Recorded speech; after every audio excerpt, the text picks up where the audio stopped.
დღეს მე ვამხელ ერთ-ერთ ყველაზე აქტიურ ჟურნალისტს, რომელიც მოქმედებს ყატარ-ირანის ღერთში. ყატარის მიერ დაფინანსებულ ჟურნალისტს, რომელიც სხვებისგან გამჭვირვალობას მოითხოვს, მაშინ როცა თავად უგულებელყოფს საკუთარ პროფესიულ კავშირებს ისლამურ რესპუბლიკასთან. მოგესალმებით Access of Truth-ში დაბრუნებისას. მე ემილი შრედერი ვარ. დღეს მე ვამხელ ერთ-ერთ ყველაზე აქტიურ ჟურნალისტს, რომელიც მოქმედებს ყატარ-ირანის ღერთში. ყატარის მიერ დაფინანსებულ ჟურნალისტს, რომელიც სხვებისგან გამჭვირვალობას მოითხოვს, მაშინ როცა თავად უგულებელყოფს საკუთარ პროფესიულ კავშირებს ისლამურ რესპუბლიკასთან.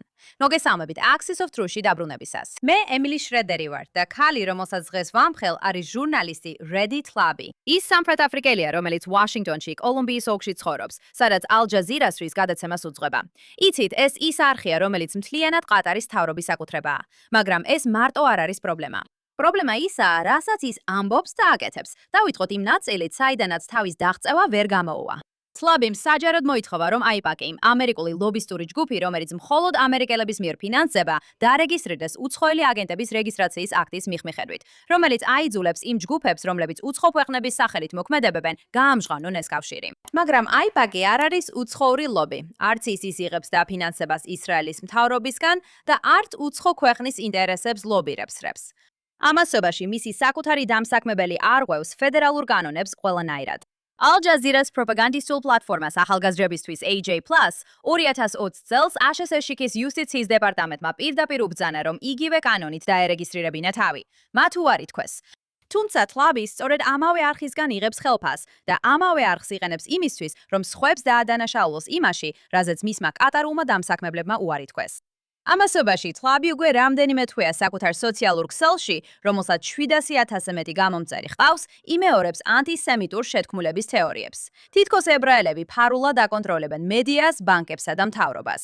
მადალითად ნახეთ რა თქვა მან 21 მარტს. მან თავის გამომწერებს კითხა, შეუძლიათ თუ არა თქვან, რომ ისრაელის ლობი ფულსა და ძალაუფლებას აშშ-სა და მისი კანონმდებლების გასაკონტროლებლად იყენებს. და შემდეგ მან საკუთარ კითხვას დადებითად უპასუხა. 4 ივნისს მან დაწერა, რომ ისრაელი აკონტროლებს მთელ მსოფლიოს და დაამატა. მეგონა ეს ანტისემიტური სტერეოტიპი იყო, რაც აშკარად მიანიშნებს იმაზე, რომ სინამდვილეში ეს მართალია.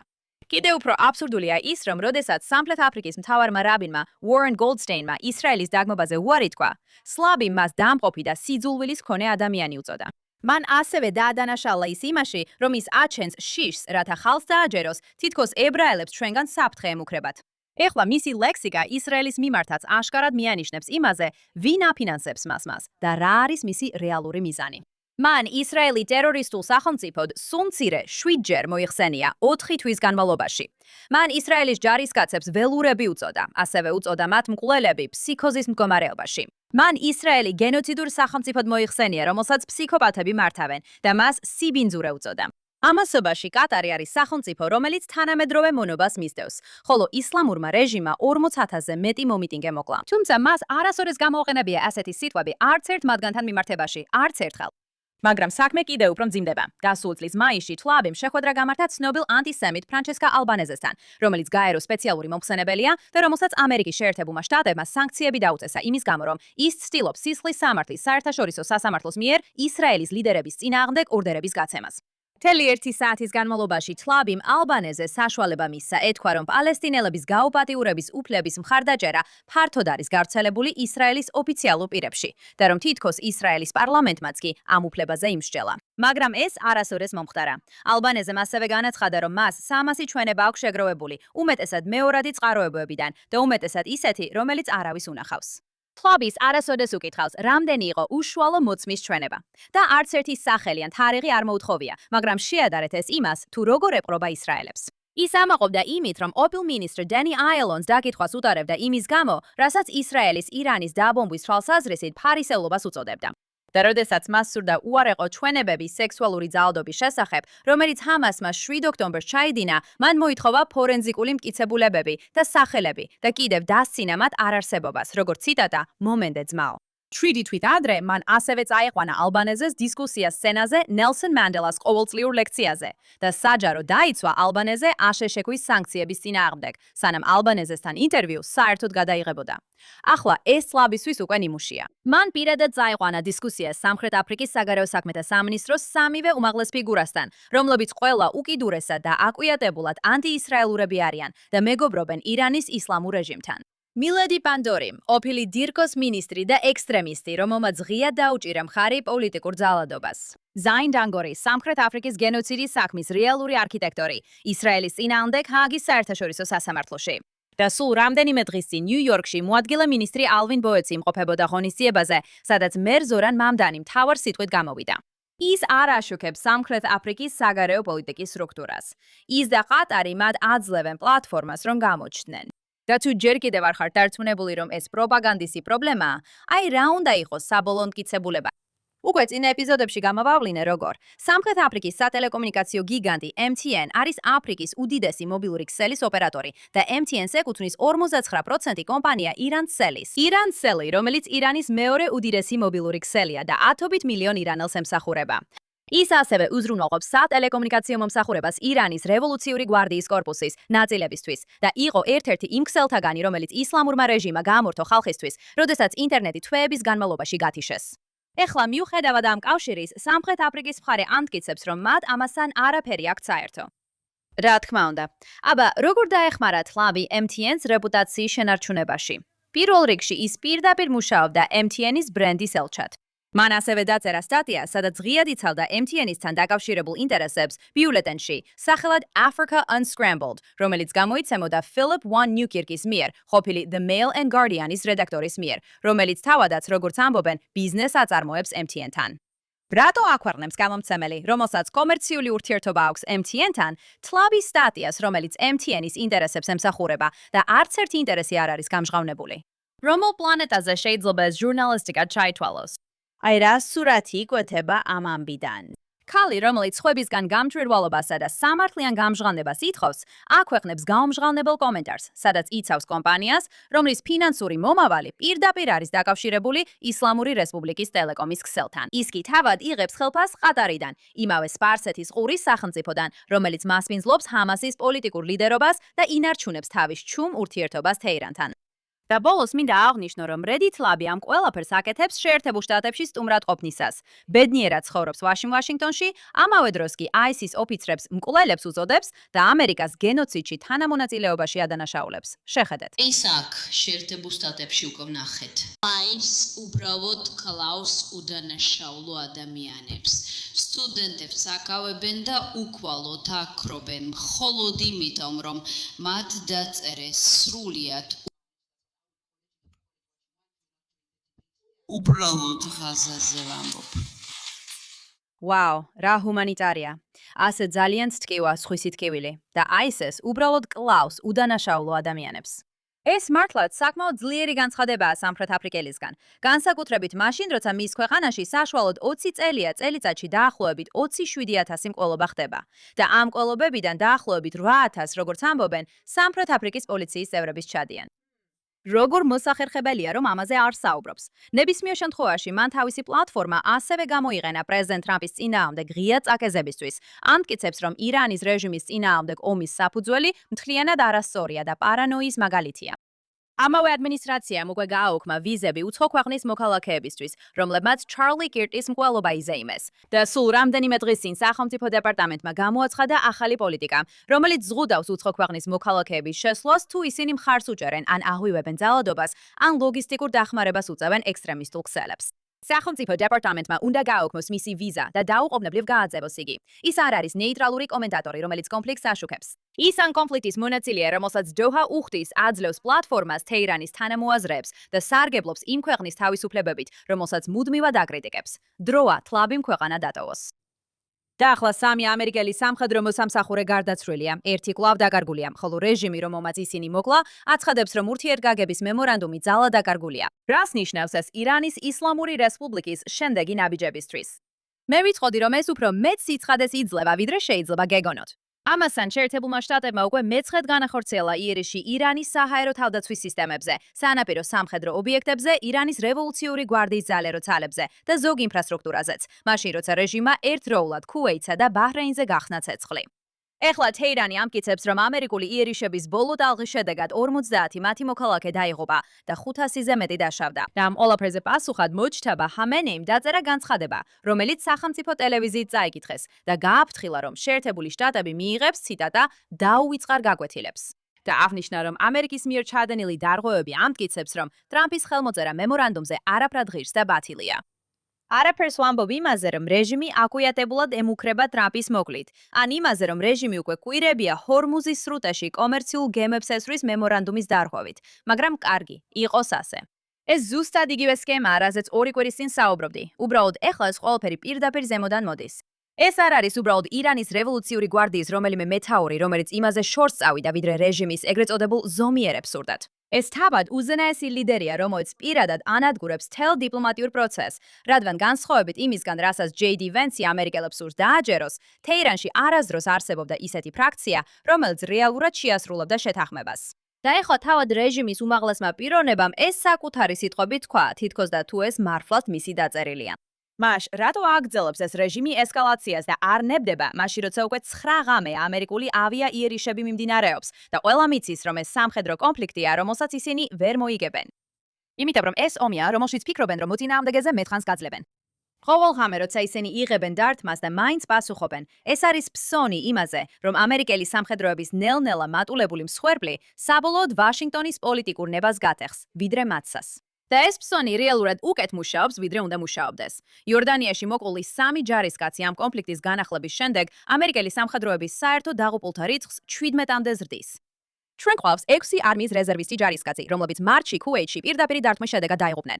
ასევე არმიის სერჟანტი, რომელიც რამდენიმე დღის შემდეგ მიღებული დაზიანებების გამო გარდაიცვალა. კიდევ 6 დაიღუპა, როდესაც საწვავის შევსების თვითმფრინავი ერახში ჩამოვარდა. საზღვაო ძალების პილოტი დაიკარგა არაბეთის ხის ზღვაზე. და ახლა კიდევ 2 იორდანიაში, ხოლო მესამე ჯერ კიდევ დაკარგულად ითვლება. ეს რეჟიმი არ ცდილობს დაამარცხოს შეერთებული შტატების სამხედრო ძალა. ისინი ცდილობენ გადააგორონ ამერიკული მედია ციკლი. და დააკვირდით, სად გადაწყვიტეს ეს ესკალაცია. არა ისრაელი, არა უშუალოდ ამერიკული ძალები. მათ იორდანია, ქუვეითი და ბაჰრეინი დაატყეს იმავე დღეებში. ეს არის განზრახ მცდელობა, რომ ეს ომი გახდეს ყველას პრობლემა, რათა სპარსეთის ყურის არაბული ქვეყნები დაიწყონ ზეწოლა ვაშინგტონზე, რომ დეესკალაცია მოახდინონ მხოლოდ საკუთარი ტერიტორიის დასაცავად. ისინი ცდილობენ თქვენი მოკავშირეები რეჟიმის გადარჩენისთვის მოლობირე ინსტრუმენტად გადააქციონ. აი რატო არის ეს თქვენთვის მნიშვნელოვანი? ვაშინგტონის სტრატეგია, რომელიც ასეთია: დაარტყას, მიიღოს პასუხი და შემდეგ ისევ დაარტყას იმ იმედით, რომ ეს ყველაფერი შეზღუდული დარჩება, არ ამცირებს რეჟიმის სურვილს ან შესაძლებლობას გააგრძელოს ამერიკელების მოკვლა. ეს უბრალოდ ქმნის ნელა მიმდინარე ამოწურვის ომს, სადაც მსხვერპლთა რაოდენობა იზრდება და დასასრული არ ჩანს. 17 გარდაცვლილი ამერიკელი ნახევრად გადადგმული ნაბიჯების ფასია და არა ძალის. ასე რომ, აი რა უნდა შეიცვალოს. შეწყვეტეთ ამ კონფლიქტის როგორც შეზღუდული პასუხების ომის აღქმა და დაიწყეთ მისი რეალურად ისეთი სახით შეფასება, როგორიც არის. რეჟიმი, რომელსაც არ აქვს ლეგიტიმაცია და რომის უზენაესმა ლიდერმა თავად გითხრათ, რომ ის არასდროს შეწყვეტს თავისით. ეს ნიშნავს ისრაელისთვის ხელის გახსნას და ჩვენი საქმის ბოლომდე მიყვანის საშუალებას. ამ რეჟიმის ხელმძღვანელობა უნდა მოიშოროთ, ნაცვლად იმისა, რომ ეს კონფლიქტი თითოეული ღამის დაბომბვებით მართოთ. ეს ნიშნავს პირდაპირ შეუტიოთ ალყასა და ირანის რევოლუციური გვარდიის კორპუსის სარდლობის სტრუქტურას და არა მხოლოდ იმ გაშვების წერტილებს, საიდანაც ისინი ბალისტიკურ რაკეტებს უშვებენ. ეს ნიშნავს იმასაც, რომ უნდა გაიგოთ, ყოველ კვირას, როცა ეს კონფლიქტი ასე მართული და შეზღუდული სახით გრძელდება, რეჟიმს კიდევ ერთი შანსი ეძლევა ამერიკელთა მოთმინება ამერიკელთა სიცოცხლეზე გაათამაშოს და ეს ფსონი მოიგოს. რეჟიმი ძლიერი არ არის. ის უბრალოდ მომთმენია და მოთმინება მხოლოდ მაშინ მუშაობს სტრატეგიად, თუ ჩვენ ამის უფლებას მივცემთ. ეხლა კი გადავდივართ კარგზე, ცუდზე და უშნოზე. დავიწყოთ ჩვენი კვირის ცუდი ამბით. მარცხნივაც და მარჯვნივაც არაერთმა ცნობილმა ადამიანმა კვლავ პოპულარული გახადა კრიტიკის თავიდან აცილების კლასიკური გზა. დაადანაშაულე ებრაელები. ამ კვირაში JD Vance-მა Joe Rogan's უთხრა, რომ ირანის ურთიერთგაგების მემორანდუმზე კრიტიკა სინამდვილეში ისრაელის მხრიდან უცხოური გავლენის კამპანია იყო. უწოდა მას ძალიან ფარული და უკიდურესად კარგად დაფინანსებული ისრაელის მთავრობის მიერ. ნახეთ. ამერიკაში არიან გარკვეული ინფლუენსერები, რომლებსაც უხდიან ამ შეთანხმების გასაკრიტებლად. And that's the მე ნამდვილად ფიქრობ, რომ თქვენ ნახეთ, ეს ძალიან ფარული, უკიდურესად კარგად დაფინანსებული კამპანია, რომელიც ცდილობს ჩაშალოს მოლაპარაკებები და შეთანხმება. და ისევ გუშინ გამოვიდა ეს Time-ის სტატია. მეგობარმა გამომიგზავნა. ის წასაკითხად ღირს, რადგან ჩამოთვლილია უამრავი ადამიანი, რომლებსაც პირდაპირ ფულს უხდუხდიდა ტრამპის კამპანიის ყოფილი წარმომადგენელი, რომელიც თავის მხრივ გარკვეული ელემენტებისგან იღებდა ფულს ისრაელის მთავრობიდან. და ეს ადამიანები სასტიკად მიტევენ იმის გამო, რომ პირდაპირ ცდილობ იმ მოლაპარაკების მიზნის მიღწევას, რომელიც პრეზიდენტმა ქვეყნისთვის დააყენა. ისინი აკვიატებულად მიტევენ. ამბობენ, რომ ირანთან მოლაპარაკება არ უნდა ვცადოთ. უბრალოდ სამხედრო კამპანია განვაგრძოთ განუსაზღვრელი ვადით. და ეს არის მათი პირდაპირი პოზიცია. სამწუხაროდ, JD Vance მარტო არ არის. ჩვენ ასევე ვხედავთ WOKI მემარჯვენე კომენტატორს მეგინ ქელის, რომელიც თავის ანტი-ისრაელურ პოზიციაზე კრიტიკას იღებს. მან თქვა, რომ მის შოუში ადგილის ყიდვა მხოლოდ ისრაელის წარმომადგენლებს უცდიათ და ეს არის მისი კონსპირაციული რიტორიკა. თუ X-ზე შედიხართ, თუ Instagram-ზე შედიხართ, თუ TikTok-ზე შედიხართ, ისრაელი თქვენით манипуლირებს. ისინი ერთადერთები არ არიან, მაგრამ მართლაც ყველაზე დიდები ისინი არიან. დიახ, ეს სინამდვილეში არც ფინანსურად, არც გარდაცვალებით და არც ანგარიშების რაოდენობით არ არის მართალი, მაგრამ გასაკვირი არ არის, რადგან მეგინ კელი არაფერს იცის. და შემდეგ არის Alex Brusavetsi, ტრამპის სოციალური მედიის მრჩეველი, რომელსაც ყატართან თავისი უცნაური კავშირები აქვს, რომელმაც თქვა, რომ ამერიკელების ანტისემიტებად მოხსენიება იმის გამო, რომ არ სურთ ისრაელის თავრობის გავლენა, ტაქტიკაა, რომელიც არ იმუშავებს. მართლაც ირონიულია თუ გავითვალისწინეთ, რომ მან კვირები გაატარა ებრაული, ისრაელის და ირანული ანგარიშების შევიწროებაში მემორანდუმის კრიტიკის გამო და მათ ბოტებად აცხადებდა. ეხლა ამ ანგარიშებიდან ასობით, მათ შორის ამერიკელი ვეტერანები, უცნაურად დაიბლოკა თითქოს კოორდინირებული არაოთენტური ქცევის გამო, მასთან ურთიერთობის შემდეგ. ზუსტად იმაში დაადანაშაულა ისინი, რასაც თავად აბრალებდა. ეს ყველაფერი არც ერთ გარიგებას და არც ერთ ვიცე-პრეზიდენტს არ ეხება, ეს არის ნიმუში. როცა არგუმენტში ვერ იმარჯვებ, უბრალოდ ამტკიცებ, რომ ვინ შენს წინააღმდეგია, ისრაელმა გადაიხადა ამისთვის. რამდენიმე დღის სათაურების შემდეგ არავის მოუტანია არც ერთი მტკიცებულება იმისა, რომ ისრაელმა რაიმე კრიტიკა მოაწყო მემორანდუმის მიმართ. რაც არსებობს, არის საჯაროდ გამოქვეყნებული ისრაელის საკომუნიკაციო კონტრაქტი, რომელიც ზუსტად ისეა წარდგენილი, როგორც ამას ASHS-ოს კანონი FARA ითხოვს. ამასობაში ყატარმა მილიარდობით დოლარი ჩადო ამერიკულ უნივერსიტეტებში, რის შედეგადაც ის გახდა ქვეყანაში უნივერსიტეტების დაფინანსების უმსხვილესი უცხოური წყარო, ყოველგვარი გამჭვირვალობის გარეშე. Snowbistries კრიტიკა არ ნიშნავს გაჩუმებას. და როცა შეერთებული შტატების ვიცე-პრეზიდენტს ამ ორის გარჩევა არ შეუძლია, ეს ნამდვილად ამ კვირის ცუდი ამბავია. ეხლა კი სამარცხვინო ამბავი. ნიუ-იორკის მერი იმუქრება, რომ ისრაელის პრემიერ-მინისტრს ამერიკის მიწაზე დააკავებს. წარმატებებს უსურვებ მას ამაში. შეხედეთ. მე მჯერა, რომ პრემიერ-მინისტრი ნეთანიაჰუ ჰააგაში უნდა იყოს. ის ომის დამნაშავეა, რომელსაც ბრალი წაუყენა საერთაშორისო სისხლის სამართლის სასამართლომ. და თქვენ ნახავთ, რომ ეს აზრი ბევრ ადამიანს აქვს მხოლოდ იმიტომ, რაც მისმა ქმედებებმა ბოლო წლების განმავლობაში გამოიწვია.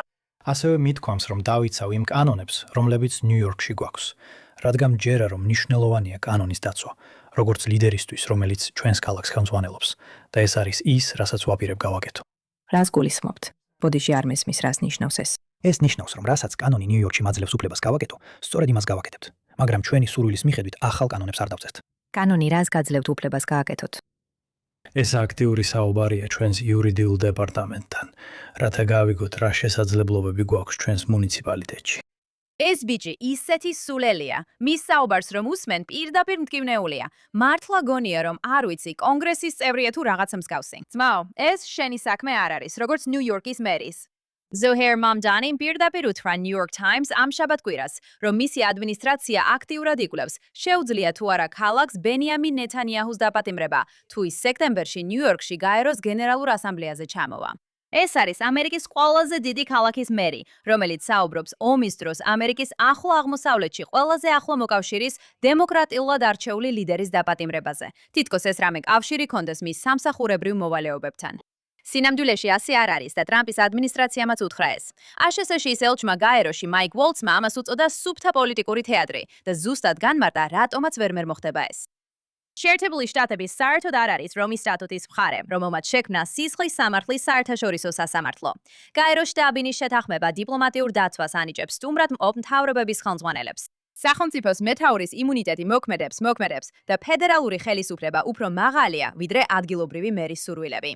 ნეთანიაჰუმ თავად უპასუხა რადიოში, რომ მამდანი მხარს უჭერს ჰამას, ამართლებს ისლამურ რეჟიმს და ფარულად სძულს ამერიკა. და გულწრფელად რომ თქვა, იმის შემდეგ რაც ახლა მოვისმინეთ, რთულია მასთან არ დაეთანხმო. საბოლოოდ სულ რამდენიმე კვირით ადრე სახელმწიფო დეპარტამენტს მოუწია ჩარევა და გააუქმა დაგეგმილი შეხვედრა მამდანის ადმინისტრაციის მაღალი თანამდებობის პირსა და ისლამური რესპუბლიკის ელჩს შორის გაეროში.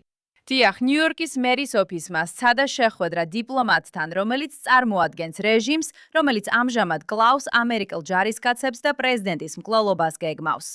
და ფედერალურ მთავრობას ფიზიკურად ჩარევა მოუწია, რომ ეს შეეჩერებინა, რადგან საგარეო პოლიტიკის განხორციელება ქალაქის მერის საქმე არ არის. შემდეგ, რამდენიმე კვირის შემდეგ, იგივე მერი საუბრობს ისრაელის პრემიერ-მინისტრის დაპატიმრებაზე. საერთოდ აინტერესებს ამ ადამიანს ნიუ-იორკი. თუ ყველაფერი მის არსებობასა და საჯარო ფიგურას ისრაელის სახელმწიფოზეა დამყარებული. და ბოლოს, რომ ეს კვირა პოზიტიურად დავასრულდა ისეთი ამბით, რომ მომაც მართლა გამახარა, პერვერტები და სექსუალური მტაცებლები, ენდრიუ და თრისტან ტეიტები, საბოლოოდ დააკავეს აშათეშოს მარშალებმა მაიამიში შაბათს ბრიტანეთის მოთხოვნით დახურული ორდერით. და ბრალდებები არც თუ მცირეა. ენდრიუ ტეიტს ახლა 42 სხვადასხვა ბრალდება აქვს აყენებული, მათ შორის 7 გაუპატიურების მუხლით, 3 სექსუალური ტრაფიკინგის, 3 ძალადობის და კიდევ 19 ბრალდება ბავშვთა არასათანადო გამოსახულებებისა და ექსტრემალური პორნოგრაფიის გამო. Tristan Tate's მისივე 17 ბრალდება აქვს აყენებული, მათ შორის გაუპატიურება, სექსუალური ძალადობა და ტრაფიკინგი. ეხლა ბრიტანელი პროკურორები ამბობენ, რომ სავარაუდო დანაშაულები 2010 წლიდან 2017 წლამდე პერიოდს მოიცავს და ახლა სულ 7 მსხვერპლია, მას შემდეგ რაც კიდევ 4 ადამიანი გამოვიდა ახალი მტკიცებულებებით. გაიხსენეთ, ეს იგივე ორი მამაკაცია, რომლებაც მთელი მედია იმპერია ააშენეს. საკუთარ თავს ალფა მამრებად ასაღებდნენ მილიონობით ახალგაზრდა მამაკაცისთვის ონლაინში. მაშინ როცა კამერის მიღმა მთელი ამ დროის განმავლობაში სავარაუდო ტრაფიკინგისა და ძალადობის ოპერაციას მართავდნენ. მათ წლები გაატარეს რუმინეთში პასუხისგებლობის თავიდან აცილებაში. გასული წლის თებერვალში ძალიან საეჭვო გარემოებებში მოგზაურობის შეზღუდვები მოუხსნეს და კერძო თვითფრინავით პირდაპირ ფლორიდაში გაფრინდნენ. მაშინ რუმინეთის საგარეო საქმეთა მინისტრმა თქვა, რომ ტრამპის ადმინისტრაციის ერთ-ერთმა წარმომადგენელმა მათი საქმის მიმართ ინტერესი გამოხატა, რაც არ უნდა ნიშნავდეს ეს. და ამ ორს მთელი ამ დროის განმავლობაში ხმამაღალი და საჯარო ტრამპის მხარდამჭერები იყვნენ. და ცოტა ხანს შეიძლება ესე ჩანდა, რომ ეს მათ რაღაცას უშველიდა, მაგრამ ასე არ მოხდა, რადგან აშშ-ის მარშალი მაინც გამოჩნდა. და ახლა ისინი მაიამის სასამართლო დარბაზში სხედან, ჯამში 59 ბრალდებას უპირისპირდებიან და რეალურ ექსტრადიციის ბრძოლას ელის. და ეს მარტივი გადაწყვეტილება უნდა იყოს ყველასთვის, ვისაც მართლა აინტერესებს ქალების ტრაფიკინგი და ძალადობა, მიუხედავად იმისა, ვის აძლევს ხმას ბრალდებული. დიდი ბრიტანეთი ახლო მოკავშირეა და აქვს მოქმედი სასამართლო სისტემა. ბრალდებები სერიოზულია, ისინი კონკრეტულია. და ამ ადმინისტრაციასთან პოლიტიკური მეგობრობა არასოდეს უნდა იყოს დაუსჯელობის ინდულგენცია, განსაკუთრებით ასეთი დანაშაულებისთვის. გააბრუნეთ ეს ბიჭები ლონდონში. ბრიტანულმა ნაფიცმა მსაჯულებმა გადაწყვიტონ და იმედია ისინი ციხეში დალპებიან. და ეს იყო ჩვენი გადაცემა ამ კვირისთვის. თუ გაქვთ ამბავი, რომელიც გონიათ, რომ უნდა გავაშუქოთ, თავისუფლად გამომიგზავნეთ. გამომყევით X-ზე ან Instagram-ზე, ემილი თელავივში და მომავალ კვირას ისევ შევხვდებით JNS-ზე.